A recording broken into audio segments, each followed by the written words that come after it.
Terima kasih Tuhan buat siang hari ini. Sungguh kami bersyukur Tuhan untuk segala kemurahan dan kebaikan-Mu dalam hidup kami. Kalau sampai hari ini kami boleh ada di dalam rumah-Mu, kami boleh menyembah Engkau.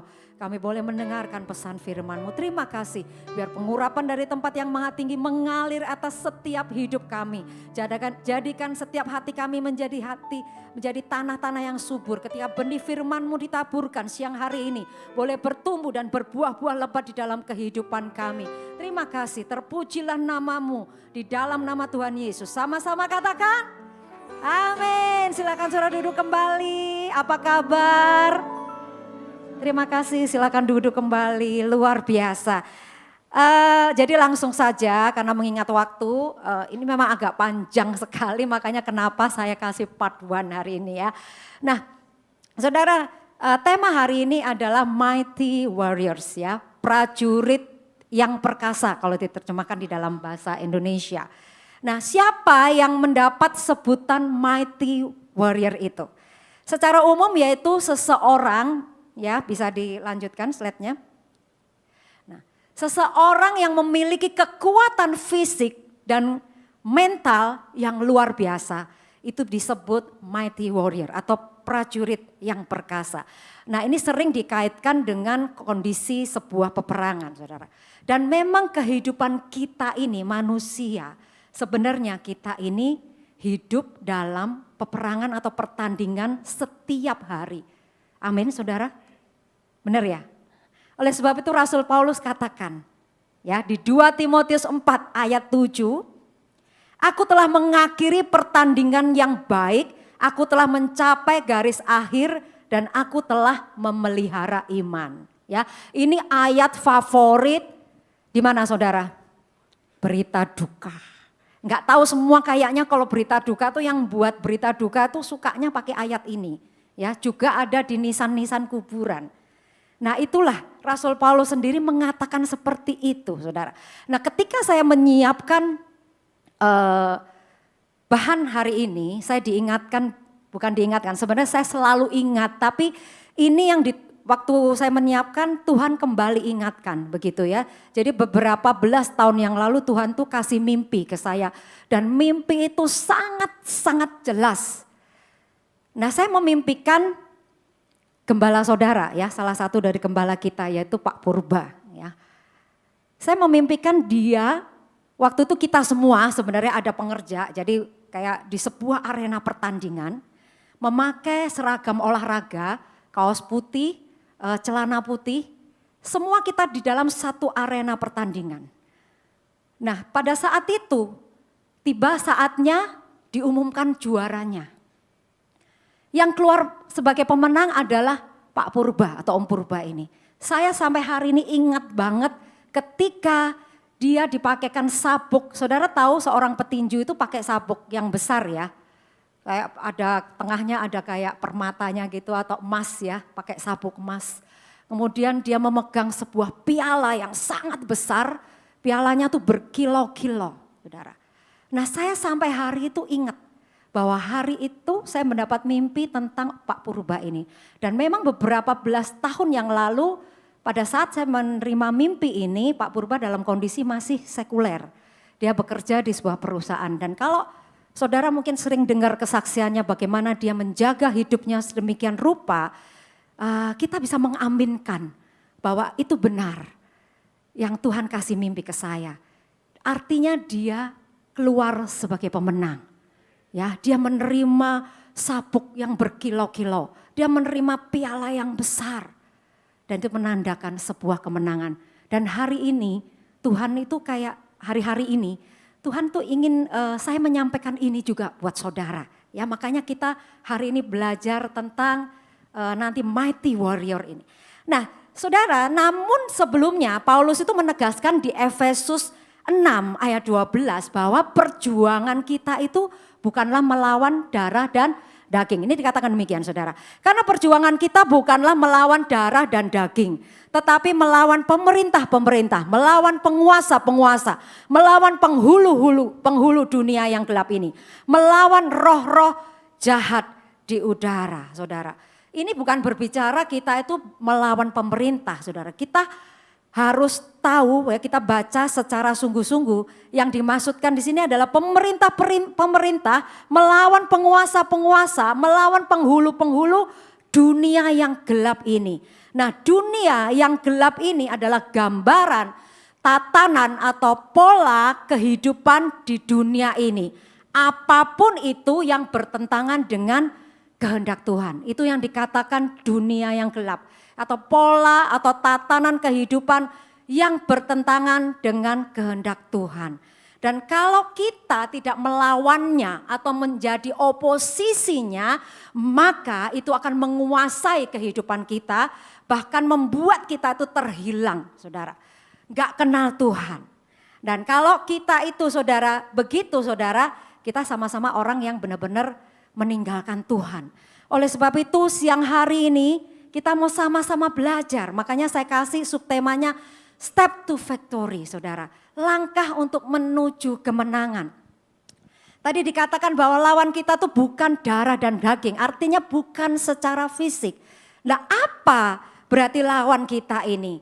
Saudara, salah satunya yaitu perkembangan teknologi media. Ini sangat-sangat luar biasa perkembangannya, saudara. Ada istilah dunia di dalam genggaman. Apa tuh dunia di dalam genggaman? Artinya gini, saudara pegang handphone aja, nggak usah pakai macam-macam, pegang handphone, saudara bisa connect ke seluruh belahan dunia. Saudara bisa berhubungan dengan orang-orang dimanapun selama ada sinyal. Saudara bisa melihat informasi-informasi, berita-berita dari seluruh penjuru dunia ini. Lewat cuman satu genggaman. Artinya apa? Dunia ini hanya di dalam genggaman. Nah itu saudara. Nah kalau kita lihat memang luar biasa. Kita sekarang nih zaman media kan. Jadi mau belajar apapun saudara tinggal buka YouTube. Ada tutorial masak, tutorial make up, tutorial benerin kompor, tutorial benerin apa, mesin-mesin apa. Sampai hal-hal yang ekstrim. Saudara bisa belajar dari YouTube. Bahkan cara merakit bom pun saudara bisa dari YouTube. Cara bunuh diri yang gak sakit saudara bisa temukan juga di YouTube. Semuanya ada gitu loh saudara. Jadi luar biasa. Dan sekarang teknologi AI saudara ya luar biasa lagi. Jadi saudara itu gak usah belajar sekolah lama-lama, sekolah animasi. Saudara tinggal perintahkan melalui ChatGPT. Saudara perintahkan AI itu untuk membuat animasi, ya, bisa membuat cerita-cerita kartun yang benar-benar bergerak. Dan itu teknologi yang luar biasa. Bisa mendesain rumah, desain baju, desain apapun. Saudara tinggal perintahkan, buatkan ini, buatkan itu. Semuanya keluar, saudara, berupa gambar-gambar yang bagus, luar biasa. Dan saudara, googling, ya. Saudara cari informasi kan apapun lewat Google kan, ya. Sampai alamatnya kalau kita nggak tahu tuh alamatnya, kita cari restoran apa ya, kita pakai Google Map. Semuanya Google. Oleh sebab itu sampai sekarang muncul yang namanya kepercayaan saudara, Googleism. Pernah dengar saudara? Bisa ditampilkan slide-nya? Nah saudara. Saya juga baru searching dan saya kaget. Saudara ada, ternyata bukan saintism atau saintologi saudara. Atau teknolatri. Jadi mereka para penyembah ilmu pengetahuan dan teknologi.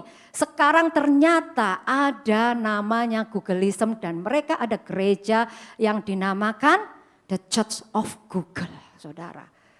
Itu di gambarnya, Holy Google, God knows everything. Contohnya satu nih ya, gambarnya nyembah tulisan Google. Dan saudara, mereka tuh mengklaim bahwa Google ini omniscient, artinya maha tahu. Dia juga omnipresent, artinya maha hadir. Dan dia juga kekal, ya, gak akan berhenti. Menurut pemikiran para pengikutnya tuh seperti itu saudara. Ini luar biasa, mereka menyebutnya juga saudara. Saya catat soalnya ya. Jadi mereka memiliki sebuah perintah yang disebut Google Trinity. Terdiri dari internet Google, search engine, ya, web browser itu terdiri Firefox, Opera, Safari. Jadi sudah kayak Tritunggal. Terus ada juga yang dinamakan mereka memiliki 9 kesalehan. Sudah kayak 9 buah roh saudara. Bayangkan saudara. Dan ini pengikut-pengikutnya sangat memuja-muja Google. Oleh sebab itu ini merupakan satu kepercayaan ya, selain Scientology, teknolatri. Jadi sekarang ada yang namanya Googleism, ada namanya The Church of Google. Jadi luar biasa kan di dunia ini perkembangannya. Nah saudara, nah para penyembah ini saudara, mereka menganggap menyetarakan Google ini sudah sama dengan Tuhan, bahkan melebihi Tuhan. Karena menurut mereka apapun yang mereka butuhkan tinggal search, langsung ketemu jawabannya. Mungkin kalau mereka menganggap dengan Tuhan butuh waktu untuk memperoleh jawaban. Tapi ketika Google, saudara googling, hari itu saudara dapat jawaban. Makanya ada penganutnya yang namanya Googleism saudara. Nah itu saudara, ini gambaran salah satu yang menjadi lawan bagi kita dalam bentuk bukan secara fisik saudara. Nah itulah sebabnya saudara. Jadi hari ini saudara, kita ini disebut prajurit, kalau mau disebut prajurit yang perkasa saudara, bukan harus memiliki kekuatan fisik. Karena lawan kita bukan secara tubuh, secara darah dan daging. Tapi yang dibutuhkan apa saudara? Kalau tadi saya katakan prajurit yang perkasa, itu adalah seseorang yang memiliki kekuatan fisik dan kekuatan mental yang luar biasa. Berarti yang satunya apa saudara? Yang dibutuhkan oleh kita, mental. Soalnya kalau kekuatan fisik saudara, berulang kali ini sering terjadi, bahkan minggu lalu 75 orang laki-laki berbadan tegap ditangkap di sebuah hotel yang ada di Bogor. Ya, mereka sedang mengadakan pesta seks sesama jenis saudara. Dan saya tahu karena beberapa teman saya dulu waktu saya masih bekerja, saya tahu mereka orang-orang yang suka berdandan, ya meskipun tubuhnya kekar, pelatih fitness mungkin, saya tahu dari di sisi lain ada sisi kewanitaannya juga. Dan itu saudara, kita nggak perlu karena lawan kita hari-hari ini bukan darah dan daging, bukan secara fisik. Oleh sebab itu kita butuh apa? Kekuatan mental. Saudara mungkin ingat berapa tahun yang lalu ya, boleh 2 periode ya pada saat pemilihan presiden. Ada kan suka di slogan-slogan revolusi mental gitu kan, suka ditulis ya, tahu ya revolusi mental. Karena apa?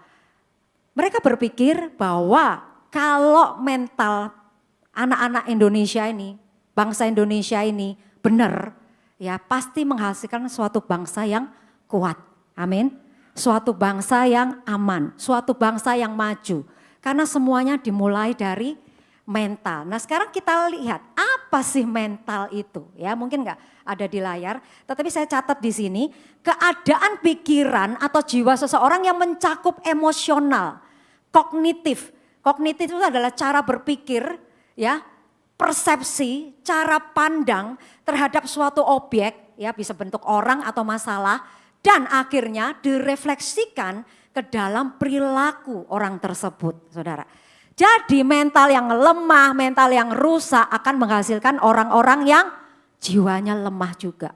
Tidak punya pendirian ya, dan akan mendatangkan kekalahan demi kekalahan. Itu mental, saudara. Nah sekarang apa bedanya mental dengan karakter? Silakan slide-nya. Ada bedanya saudara. Jadi mental ini adalah suasana batin atau pikiran seseorang dalam merespon suatu keadaan.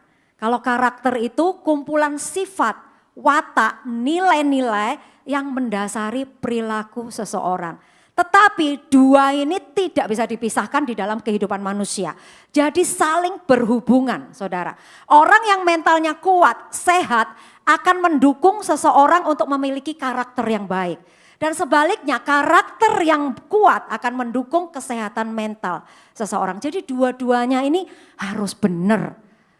Kalau kita ini mau jadi orang-orang yang kuat, yang kita bisa keluar sebagai pemenang saudara. Oke, nah kita masuk ke dalam pokok bahasan ya. Di dalam Alkitab Perjanjian Lama ya, yang kita tahu banyak kisah-kisah yang luar biasa itu tentang saudara kepahlawanan ya. Salah satunya adalah kisah tentang Daud yang saya angkat hari ini ya. Nah itu dimulai Daud itu dari seorang gembala, saudara tahu ya, yang cuman dombanya 2-3 ekor. Sampai dia akhirnya diurapi, dipilih Tuhan untuk menjadi raja. Dari situlah hidupnya mulai, kesulitan demi kesulitan itu datang dalam hidup Daud ketika setelah menerima pengurapan lewat Nabi Samuel pada saat itu. Kesulitannya di mana? Karena dia dikejar-kejar Saul, saudara. Jadi hidupnya Daud itu mengembara dari satu tempat ke tempat lain, ya, dari satu bukit ke bukit yang lain, dari satu gua ke gua yang lain. Untuk apa? Untuk dia sembunyi dari kejaran Saul. Nah, pada satu hari, ya, dia sampai ke sebuah gua yang bernama Adulam. Pasti udah banyak yang tahu kisah ini. Nah, kemudian dia di dalam gua Adulam ini, dia bertemu 400 orang di dalam gua. Berarti kalau kita bayangkan guanya itu bukan gua yang kecil ya. Kalau 400 orang lumayan ya. Biasanya kalau kita suka berpariwisata ke gua biasanya agak sempit gitu. Ini gua masuk 400 orang dan mungkin bisa lebih ya. Nah, ini luar biasa, guanya agak besar berarti. Nah, di situ Daud ketemu 400 orang dan 400 orang ini kalau kita baca di 1 Samuel 22 ayat 2, dikatakan demikian, berhimpunlah juga kepadanya setiap orang yang dalam kesukaran, setiap orang yang dikejar-kejar tukang piutang, setiap orang yang sakit hati, maka ia menjadi pemimpin mereka. Artinya Daud akhirnya jadi pemimpin mereka. Bersama-sama dengan dia ada kira-kira 400 orang. Jadi semua yang ada di dalam gua itu dikatakan punya latar belakang macam-macam, saudara. Dan semua punya masalah. Itu ya, intinya kayak gitu ya. Ada yang dikejar ini, kejar itu, dikejar pinjol, pokoknya semua sembunyi di situ ya. Dikejar mungkin istrinya kurang ngasih uang belanja, lari ke situ ke gua. Semuanya di dalam semua ngumpul orang-orang yang gak beres, intinya kayak gitu. Tetapi ya, yang menarik, Daud itu jadi pemimpin mereka. Daud diangkat jadi pemimpin mereka. Nah, kalau diangkat jadi pemimpin berarti kan Daud yang ngatur hidup mereka ya. Setuju ya? Jadi Daud yang membimbing, mengarahkan sampai akhirnya mereka ini menjadi pengikut-pengikut Daud yang setia dan dilatih untuk berperang juga. Jadi prajurit, saudara. Nah, kalau kita nanti baca ayat selanjutnya, ada 37 orang prajurit itu menjadi orang-orang yang perkasa. Disebutnya Giborim dalam bahasa Ibrani. Jadi orang-orang yang perkasa. Dari 37 ini memiliki kelebihan di atas rata-rata. Ya, pokoknya paling top lah 37. Dari 37 ini masih disaring yang hari ini saya mau sampaikan, saudara. Dari 37 ada berapa? Ada yang tahu? 3. Yang disebut apa terkenal? Triwira. Nah, saya tertarik sekali, saudara. Ini sering kali dikotbahkan ya, di mana-mana tuh banyak khotbah tentang Triwira. Percaya saya di YouTube itu banyak banget juga. Saya pun juga mengingat berapa puluh tahun yang lalu ada hamba Tuhan besar ya. Saya mendengar dia khotbah juga tentang ini. Tapi masing-masing kita akan bahas satu persatu, saudara. Tapi hari ini dari 3 orang ini saya cuma bisa menyampaikan 1 orang. Kita sama-sama akan bahas cuma 1 orang ya. Kita baca selanjutnya yaitu di 2 Samuel 23 ayat 8. Ini Triwira yang pertama, saudara ya. Dikatakan demikian, inilah nama para pahlawan yang mengiringi Daud, Ishibaal, orang Hakmoni, kepala Triwira. Jadi ini kepalanya namanya Ishibaal. Ia mengayunkan tombaknya melawan 800 orang yang tertikam mati dalam satu pertempuran. Saudara, baca perhatikan baik-baik. 1 orang membunuh 800 dalam satu pertempuran. Ini berarti hebat enggak sih orang? Saya enggak bisa membayangkan karena pada zaman itu tuh belum ada pistol, senapan mesin, enggak ada bom, enggak ada granat gitu loh. Itu yang saya bayangkan, 1 orang bisa membunuh 800. Berarti dia orang yang bagaimana kira-kira, saudara? Ishibaal ini yang pertama bagaimana dia? Orang yang apa kira-kira? Berani. Kalau nggak berani nggak mungkin, saudara, ngadepin 1 orang aja udah ketakutan dia. Tetapi dia memiliki keberanian, bravery, ya, dia berani. dia maju dan dia bisa mengayunkan tombaknya, dikatakan firman Tuhan. 800 orang mati dalam satu pertempuran dengan berhadapan hanya dengan dia satu orang, yaitu isi Baal. Luar biasa. Nah, di dalam kehidupan ini kita banyak saudara. Kita menjumpai sebenarnya orang-orang itu yang mempunyai mental penakut ya, lemah ya. Jadi nggak ada kemampuan untuk menghadapi masalah. Nah, beda, mental yang dimiliki oleh isi Baal itu adalah mental seorang pemberani. Jadi orang pemberani itu nggak mudah nyerah saudara. Dan dia selalu bersikap positif terhadap apa yang dihadapinya.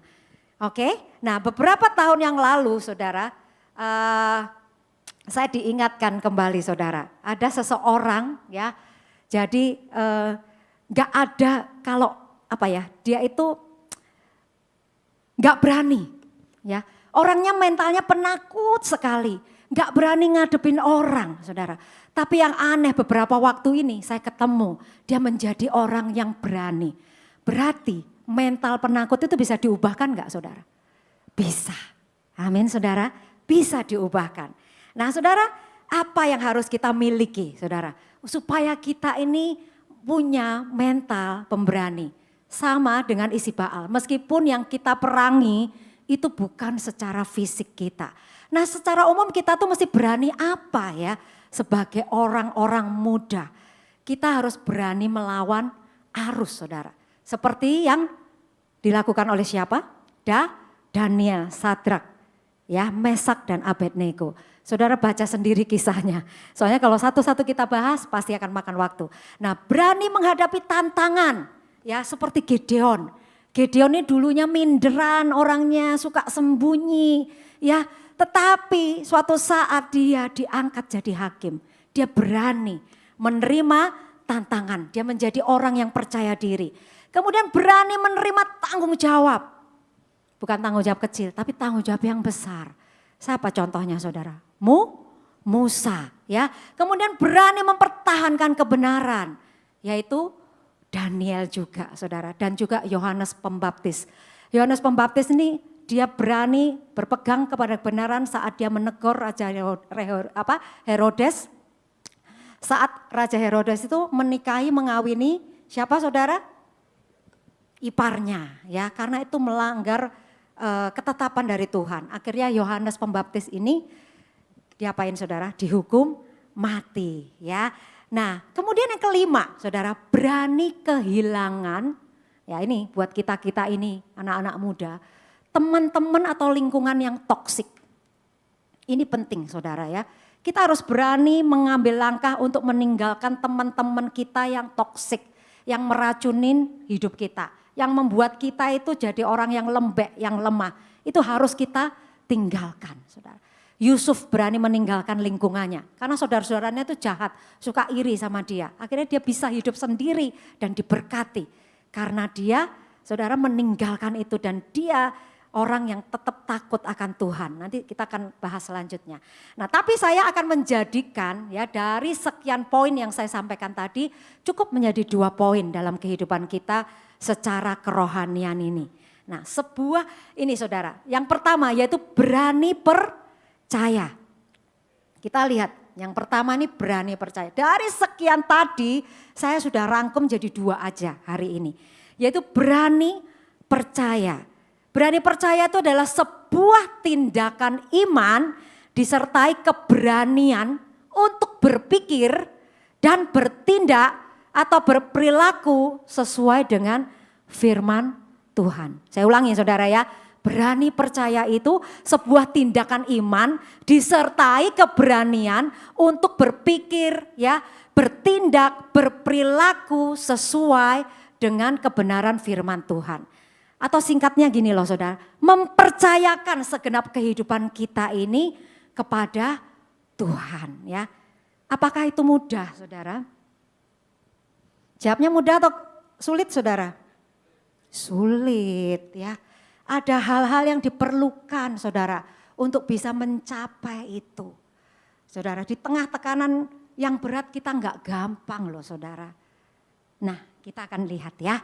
Apa yang diperlukan? Saudara saya ingat ketika Joel baru masuk sekolah pertama, hari pertama. Itu waktu itu umur 2 tahun saudara. Saya antar sampai ke depan pintu kelas ya. Dia teman-temannya banyak, ada sekitar 20, ada gurunya 2. Tapi anak itu suka ngelihat ke kaca ya, ngelihat saya gitu. Meyakinkan ada enggak mamanya gitu ya. Terus habis gitu ya udah saya tetap tungguin. Terus saya lihat dia sudah mulai enggak fokus, matanya ke jendela itu, ke pintu kaca. Jadi saya tinggal. Baru saya melangkah berapa langkah, dengar suara nangis kenceng. Dan saya tahu tuh suaranya Joel. Saya dipanggil sama gurunya. Bu, itu anaknya nangis karena hari pertama masih ditoleran gitu ceritanya. Jadi saya tungguin lagi, saya lihat dari kaca. Nah ini saudara, kenapa? Dia ada teman 20 orang. Ya, gurunya ada 2. Tapi dia takut. Karena apa saudara? Dia enggak kenal. Ya, itu hari pertama dia enggak kenal. Si A, si B temennya dia enggak kenal. Dia belum pernah komunikasi sama temennya, sama gurunya. Makanya matanya terus ngelihat ke saya, mamanya. Yang istilah kata 24 jam saya ada di sampingnya. Tidur pun sekalipun ada babysitter, saya tuh tidur saudara di kamarnya dia. Karena tetap saya awasi sendiri. Nah itu saudara, sama halnya dengan kita sebenarnya. Kita bisa mempercayakan kehidupan kita ke Tuhan. Kalau kita kenal dia sungguh-sungguh saudara. Memang gak gampang, butuh proses untuk mengenal Tuhan sungguh-sungguh itu saudara. Saudara harus alami Tuhan itu di dalam hidup saudara. Untuk mengalami apa ini pasti ada juga sebabnya sampai kita mengalami, kita bisa kenal Tuhan. Ya kita bergaul erat dengan Tuhan lewat persekutuan pribadi kita. Saudara, saya ingat banget bagaimana saya ini bagaimana saudara? Bukan berarti saya tuh nggak khawatir akan masa depan. Tapi setiap kali saya mengingat apa yang Tuhan kerjakan dalam hidup saya, itu membuat ketenangan dalam diri saya. Saya bisa berkata, kalau Tuhan dulu tolong saya, kalau Tuhan dulu tuntun saya percaya ke depan pasti Tuhan tuntun. Saudara, saya ingat, kenapa saya katakan demikian saudara? Dari kecil saya mengalami hadirat Tuhan, itu satu anugerah buat saya. Dimana ketika saya umur 8-9 tahun, saya memang sudah dilawat Tuhan. Roh Kudus bekerja di dalam kehidupan saya. Nah saya ini suka baca buku saudara ya. Suka baca buku, terus baca buku ya, baca firman juga. Kan namanya itu kan kasih mula-mula baca firman gitu ya. Nah saya tuh membayangkan saudara, Yerusalem tuh kayak apa ya. Masa bisa enggak ya saya ke Yerusalem gitu ya. Rasanya kok jauh, kayak nggak mungkin secara ekonomi juga ya. Itu bayangan saya waktu masih remaja, masih SMP. Kemudian saya baca buku Paul Yonggi Cho, itu satu idola saya zaman dulu kan, memang ngetop itu ya, hamba Tuhan yang luar biasa ya, di Korea itu gereja terbesar. Nah saya baca bukunya yang namanya Kehidupan yang Berhasil ya, dimensi keempat, saya baca bukunya. Saya masih remaja waktu itu, saya membayangkan kayak gimana ya gerejanya, besarnya ya, rasanya pengen ya bisa lihat kayak ada kerinduan gitu ya. Kapan bisa ke sana? Saudara tahu enggak saudara? Oleh kemurahan Tuhan, saya tahun 2003 Tuhan membawa saya ke Yerusalem. Dan itu menjadi perjalanan saya pertama kali ke luar negeri loh saudara. Gimana Tuhan enggak luar biasa, pertama kali ke luar negeri dibawa ke rumahnya dia saudara. Kemudian apa yang saya bayangkan tadi ke Korea. Kan gak mungkin ngapain kecuali kita jalan-jalan ya mungkin ya kalau udah diberkati. Tapi ngapain kalau sampai ke gerejanya. Tapi oleh kemurahan juga saudara, kemurahan hati seorang hamba Tuhan ya. Tahun 2012 Tuhan bawa saya ke Korea. Saudara, saya bisa melihat bukan jalan-jalan ke Koreanya. Bukan kita berpariwisata, itu bonusnya. Tapi saya benar-benar bisa menjejakkan kaki saya di gereja itu saudara. Yoido itu saudara. Luar biasa, itu angan-angan saya masih remaja. Oleh sebab itu saudara, percayalah kita punya Tuhan yang hidup. Apa yang saya alami saudara pasti alami. Saya cuma membayangkan, tapi Tuhan tuh luar biasa ternyata. Apa yang saya bayangkan saudara, Tuhan kasih dalam hidup saya. Saya berdoa untuk jodoh, Tuhan kasih Andri Setiawan. Itu sebenarnya saya, kalau saya mau jujur, karena saya ini kan belajar buku dimensi keempat. Mungkin Pak Steven sama saya dengan Andre kita pernah sama-sama sampai belajar di Korea itu juga ya. Tapi memang pada waktu itu, saudara, saya sempat praktekkan. Di dalam bukunya Kehidupan yang Berhasil ini, Yonggi Cho tuh pernah, dia tuh mau minta sepeda, saudara. Nah Tuhan tuh bilang gini sama dia, kamu tulis detail, sepeda itu kan banyak mereknya. Memang sesuatu yang kadang, Tuhan kok kan maha tahu gitu ya, kenapa aku mesti istilahnya mesti nulis mereknya lah, apalah modelnya gini-gini gitu loh. Tapi ternyata saudara pada waktu itu, saudara Yonggi Cho diberikan persis sepeda apa yang dia minta. Sebenarnya saya untuk mendapatkan Andre saudara, nah ini saudara, saya juga kasih list. Nih tinggi ya, saya nggak mau meskipun saya pendek, terus saya mau dapat yang pendek kan nggak memperbaiki keturunan, istilahnya kan kayak gitu ya. Jadi tinggi lah, sayang istri lah, kayak gitu-gitulah pokoknya. Nah Tuhan kasih dia, meskipun awalnya penuh dengan perjuangan, karena dia masih belum sungguh-sungguh sama Tuhan, belum bertobat, tapi akhirnya Tuhan itu luar biasa saudara. Nggak ada hal yang nggak mungkin loh di dalam Tuhan, amin saudara. Nah saudara, oleh sebab itu saudara, kita belajar berani mempercayai Tuhan saudara. Amin. Dengan cara saudara harus bergaul dulu sama Tuhan. Makanya sekarang kalau saudara suruh baca firman itu jangan dianggap beban saudara. Itu harus wajib. Kalau enggak begitu saudara dan saya ini lemah loh saudara. Lemah nih. Karena serangan itu banyak. Masalah yang kita hadapi banyak. Melek mata udah masalah saudara. Amin. Tapi kalau kita punya Tuhan, kita punya pengharapan. Amin. Dia yang menjadi kekuatan kita. Nah saudara, kita bisa melihat saudara, kisah dari Daud dan Goliat. Kisah yang legenda. Ya, sekolah minggu sampai hafal. Saudara tahu enggak kenapa Daud berani melawan Goliat saudara.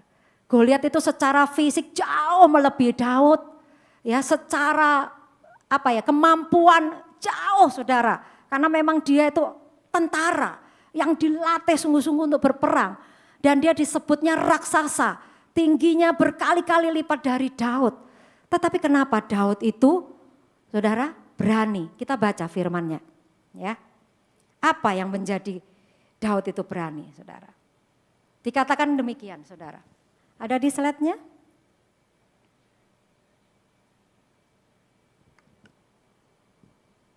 Oh, bukan itu ya. Ya udah, nanti dibaca ya. Dikatakan demikian. Daud ini ngomong sama Goliat, engkau mendatangi aku dengan pedang dan tombak dan lembing. Tetapi, garis bawah ya saudara, aku mendatangi engkau dengan nama Tuhan semesta alam. Daud berani karena Daud kenal siapa Tuhannya. Dia membangun keintiman. Kalau saudara lihat di kitab Mazmur, itu menunjukkan betapa dia intim dengan Tuhan. Membangun hubungan sedemikian rupa saudara. Sehingga dia kenal siapa Tuhannya. Ketika dia diperhadapkan dengan Goliat saudara, tidak ada rasa takut. Karena dia percaya Tuhan menyertai dia. Lalu Tuhan memberikan hikmat kepada dia. Dengan cara yang sederhana. Saudara, dengan ketapel dan batu kerikil. Itu sudah merobohkan Goliat saudara. Nah saudara, sebenarnya Tuhan itu dengan menceritakan ini di dalam firman-Nya, di dalam Alkitab. Itu mengajarkan kepada setiap kita apa yang menjadi Goliat-Goliat kita hari-hari ini dalam hidup saudara dan saya.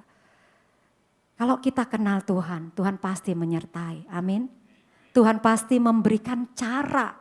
Dan cara itu enggak rumit-rumit yang Tuhan kasih, percayalah saudara.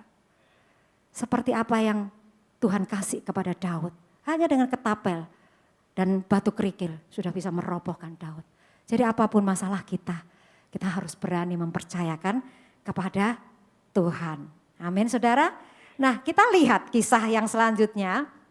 Ini ada di slide ya. Kita lihat kisah Petrus berjalan di atas air.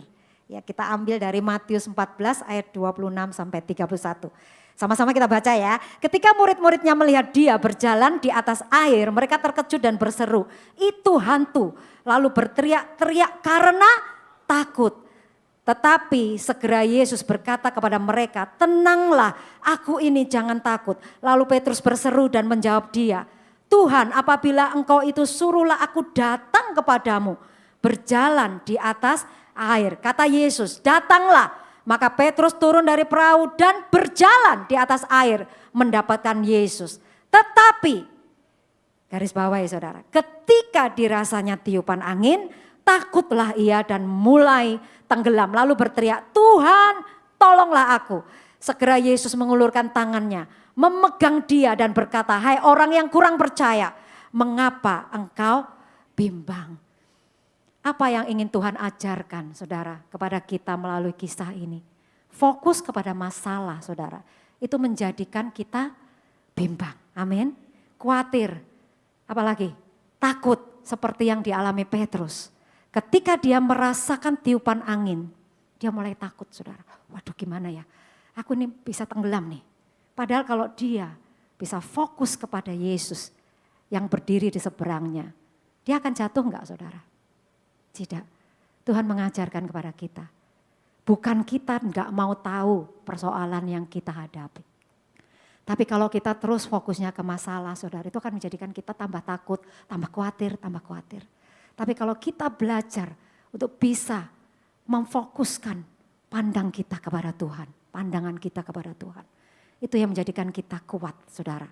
Dan akhirnya saya percaya pertolongan Tuhan itu tidak pernah terlambat di dalam kehidupan kita.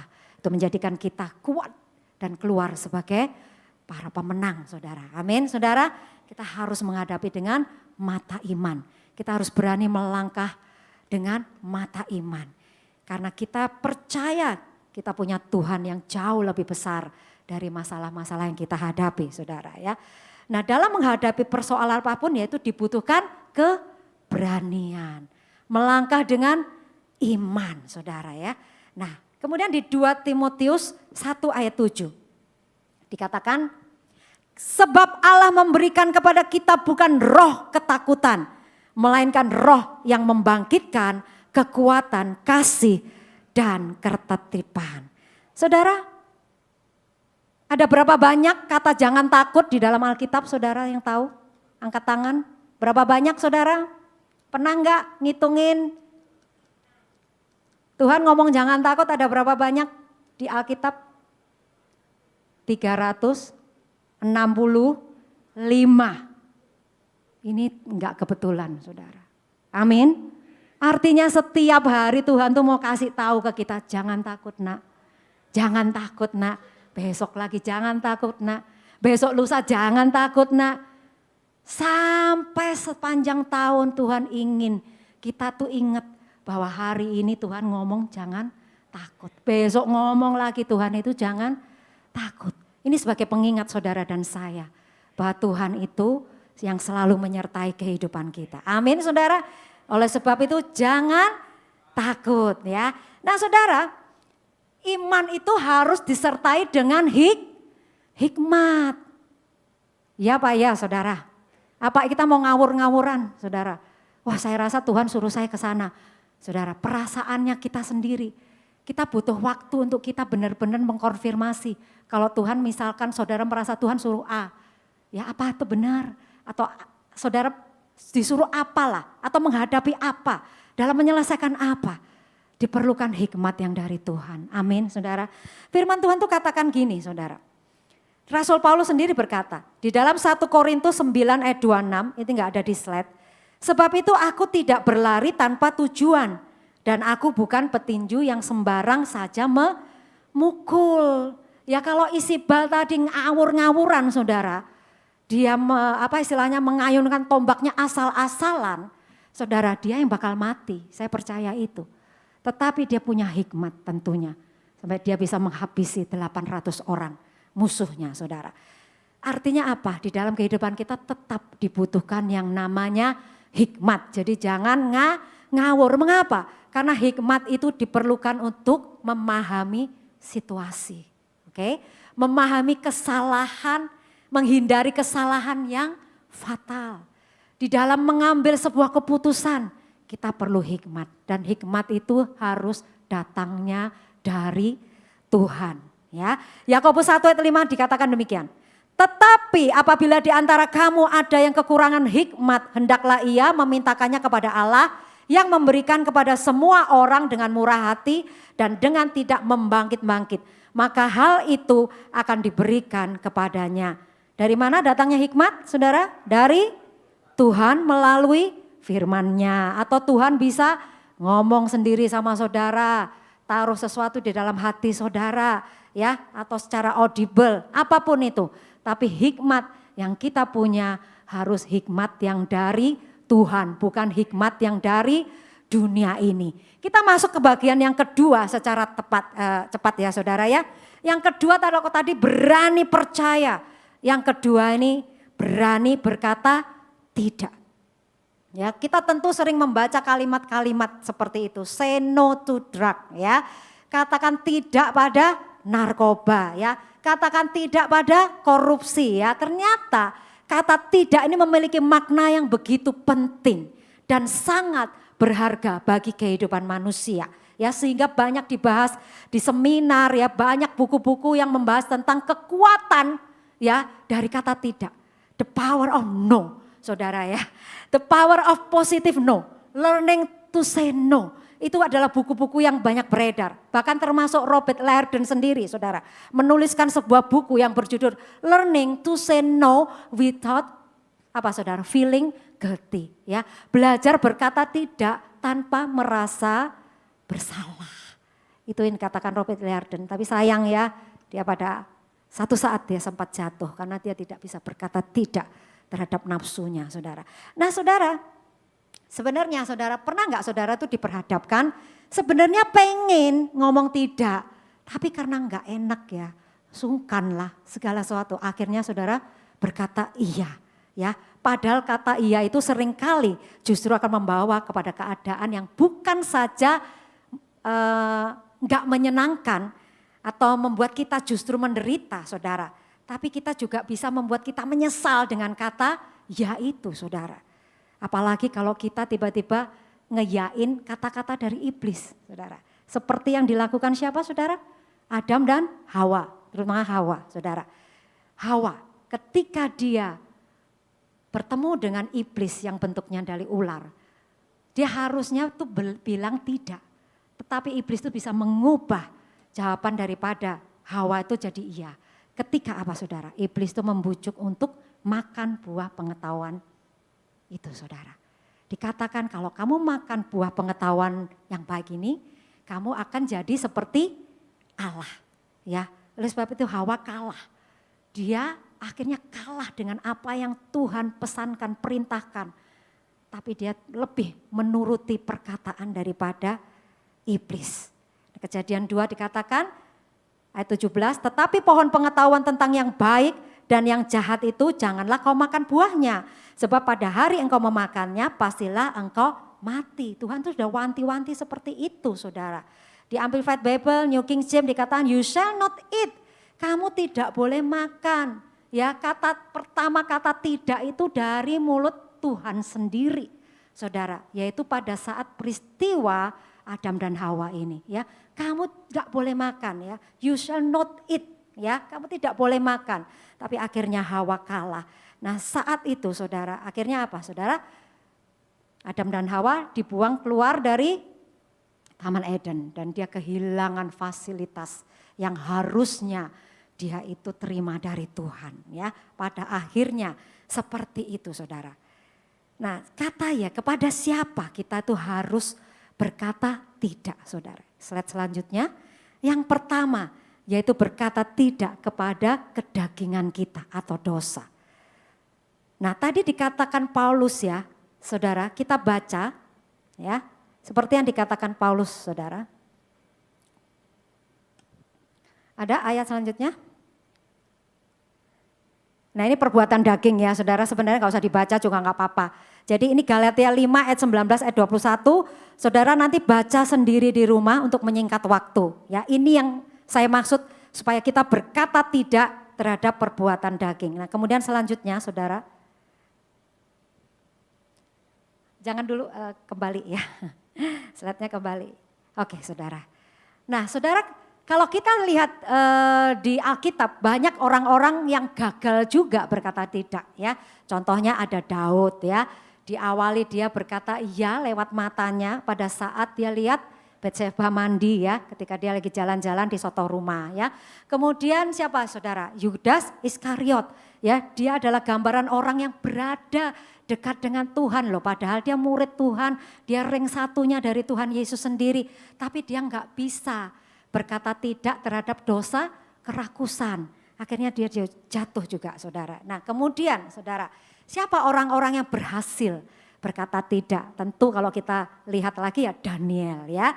Daniel ini berani berkata tidak terhadap pembesar-pembesar di pemerintahan Babel yang menetapkan peraturan yang bertentangan dengan kebiasaannya menyembah Tuhan ya, berdoa dan memuji Allah. Sekalipun penolakan daripada Daniel itu menimbulkan satu konsekuensi, yaitu dia harus menerima hukuman, dilemparkan ke gua singa. Kemudian saudara, yang kedua saudara, berkata tidak terhadap orang-orang yang dapat menjerumuskan kita kepada dosa atau penderitaan saudara.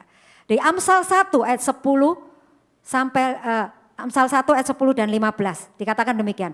Hai anakku, jikalau orang berdosa hendak membujuk engkau, janganlah engkau menurut. Hai anakku, janganlah engkau hidup menurut tingkah laku mereka. Tahanlah kakimu daripada jalan mereka. Hati-hati dengan siapa kita bergaul saudara. Kalau saudara selidiki di dalam firman Tuhan ini banyak sekali sebenarnya Tuhan tuh mengingatkan kita tentang masalah pergaulan ini. Karena itu pergaulan yang buruk akan merusak kebiasaan yang baik. Kita pernah baca ya di 1 Korintus. Tetapi banyak sebenarnya ayat-ayat itu yang memperingatkan kita. Jangan ya, jangan kumpul sama orang-orang yang suka pencemooh. Jangan ini pokoknya. Jadi kita ini harus terpisah dari orang-orang yang demikian saudara. Jadi itulah. Nah saudara, ini saya tadi lagi cari satu ayat ya saudara.